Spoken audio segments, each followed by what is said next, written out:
कृष्णं नारायणं वन्दे कृष्णं वन्दे ब्रजप्रियं कृष्णं द्वैपायनं वन्दे कृष्णं वन्दे जगद्गुरुं सच्चिदानन्दरूपाय विश्वोत्पत्त्यादिहेतवे तापत्रय विनाशाय श्रीकृष्णाय वयं नमः। श्री गोविंद के चरणों में प्रणाम करते हुए हम गीता ज्ञान प्रवाह में प्रवेश करने जा रहे हैं। परमादरणीय भक्तवृंद, वात्सल्यमयी माताओं, बहनों एवं बच्चों, गीता ज्ञान वह गंगा है जिसमें स्नान करने के बाद मनुष्य को पुनः अन्य स्नान की कोई आवश्यकता नहीं रह जाती और वह मुक्त हो जाता है। ऐसे गीता ज्ञान में प्रवेश से पहले आप लोगों को भी पुण्य का लाभ मिले और इस कार्यक्रम में सम्मिलित हों। सुबह सुबह नित्य गीता पारायण का कार्यक्रम इसलिए किया जाता है और मेरा प्रयास रहता है कि आपकी दिन की शुरुआत कम से कम गीता से हो।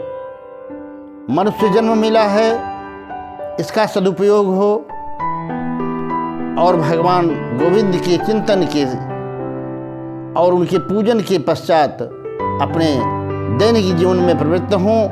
आपका जीवन मंगलमय हो, इस कामना के लिए आप लोगों से विनम्र निवेदन है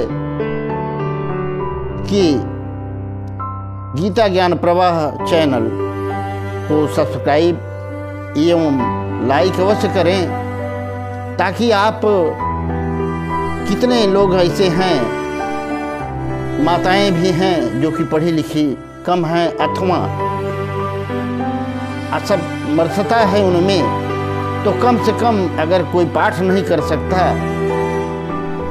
और प्रचार नहीं कर सकता तो कम से कम श्रवण करके पुण्य का लाभ तो प्राप्त कर ही सकता है। इसलिए मित्रों, जब आप सब्सक्राइब कर देंगे चैनल को तो आपके पास ये वीडियो प्रतिदिन पहुंचता रहेगा और आप इसे सुन करके भगवान की वाणी का आत्मसात कर पाएंगे। आपके पुण्य बढ़ेगा, आपका जीवन मंगलमय होगा। इन्हीं कामनाओं के साथ आइए हम गीता के क्रम में प्रवेश करते हैं। आज हम शुरुआत करते हैं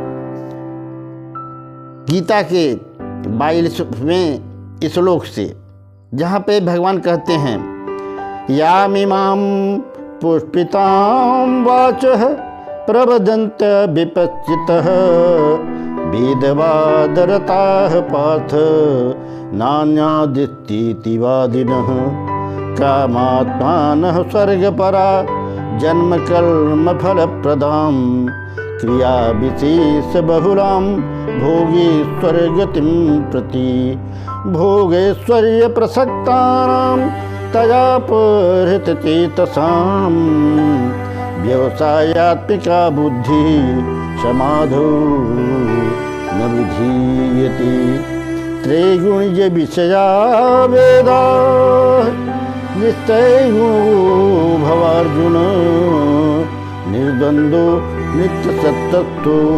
निर्योगक्षेमयात्मान। तो 42वां, 43वां, 44वां एवं 45वां श्लोक आज हम इस पर विचार करेंगे। और इन चारों श्लोकों में भगवान श्री कृष्ण ने, गोविंद ने अर्जुन के माध्यम से समस्त मानव जाति को उपदेश किया है कि कर्म योग में लगो।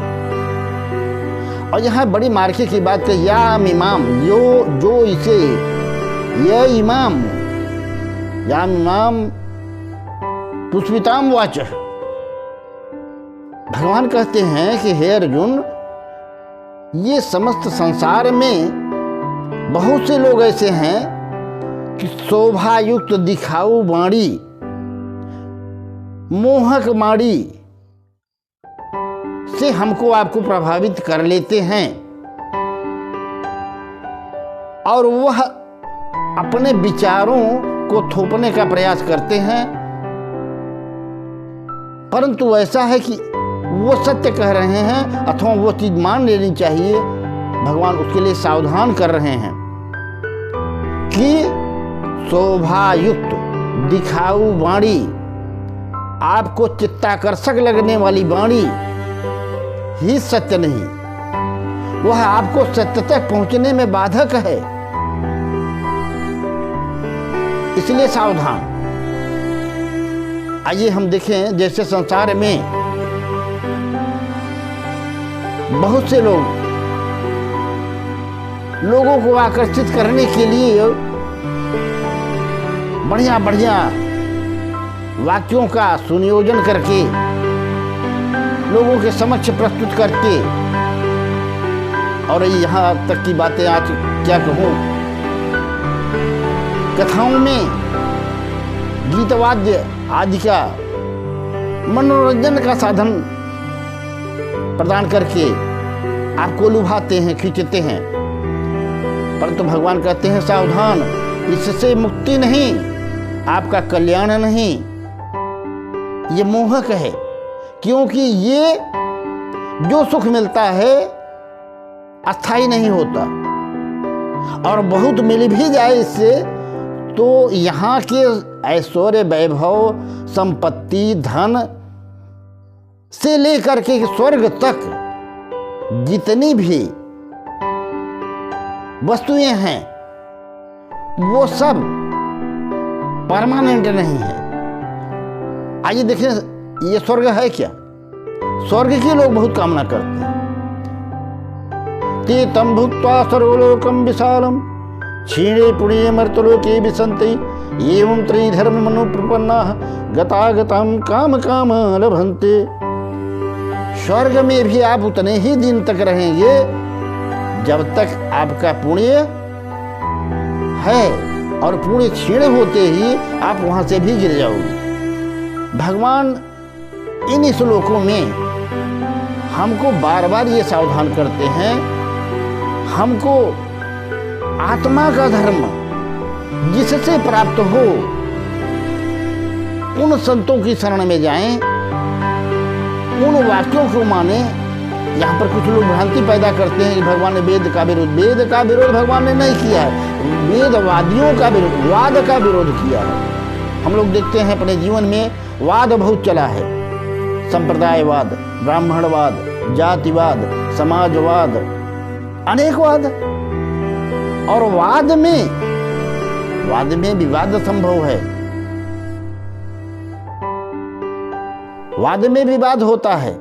आप देखते होंगे जैसे संसार में चुनाव आता है तो नेता लोग बहुत पुष्पित और दिखाऊ वाणी, बनावटी वाणी बोलते हैं और लोगों को लुभाने का प्रयास करते हैं, और अपना काम साधने के बाद फिर दोबारा आपके पास नहीं लौटते। भगवान इसलिए सावधान कर रहे हैं कि अर्जुन, ये सामान्य बात नहीं है।